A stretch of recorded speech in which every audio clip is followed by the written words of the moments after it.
Hai semua, perkenalkan aku Atika. Aku di sini bakalan bantu kalian untuk memahami tentang identitas politik dengan mudah. Identitas politik dan nasionalisme beberapa tahun belakangan ini mendapat perlakuan istimewa baik dari segi praktek maupun studi keilmuan di bidang politik dan sosiologi. Identitas politik merupakan sebuah konstruksi yang menentukan posisi kepentingan subjek di dalam ikatan suatu komunitas politik. Politik identitas sebagai sumber dan sarana politik dalam pertarungan perebutan kekuasaan politik yang terlihat dalam praktek politik kekinian seperti pra dan pasca pesta demokrasi Akbar yang dilaksanakan pada tahun 2019 lalu melalui agenda besar bernama pemilu saat ini. Selanjutnya di sini saya akan menyebutkan beberapa pengertian dari identitas politik menurut beberapa para ahli. Yang pertama adalah Donald Morowitz atau salah satu pakar dari politik dari Universitas Duke.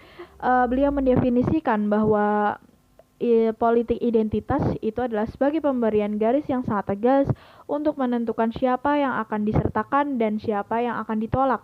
Yang kedua adalah Agnes Heller, yaitu mendefinisikan sebagai politik identitas sebuah gerakan politik yang fokus perhatiannya adalah suatu perbedaan sebagai suatu kategori politik yang utama.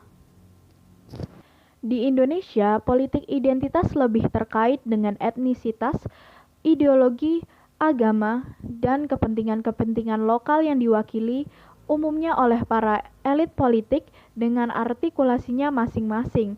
Politik identitas bisa menjadi beradab atau mempunyai peran positif dalam demokrasi ketika ia menyediakan nilai solidaritas dalam membangun kesadaran publik tentang kewarganegaraan dan melawan diskriminasi kelompok tanpa mempromosikan substansi kelompok sendiri dan kebencian terhadap kelompok lainnya.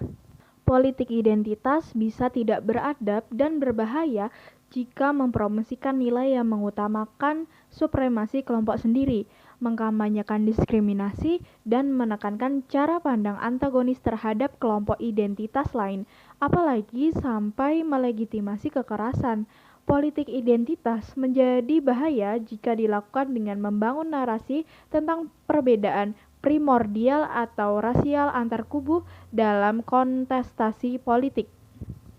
Sekian video pembahasan kali ini. Apabila ada salah kata, mohon dimaafkan. Wassalamualaikum warahmatullahi wabarakatuh.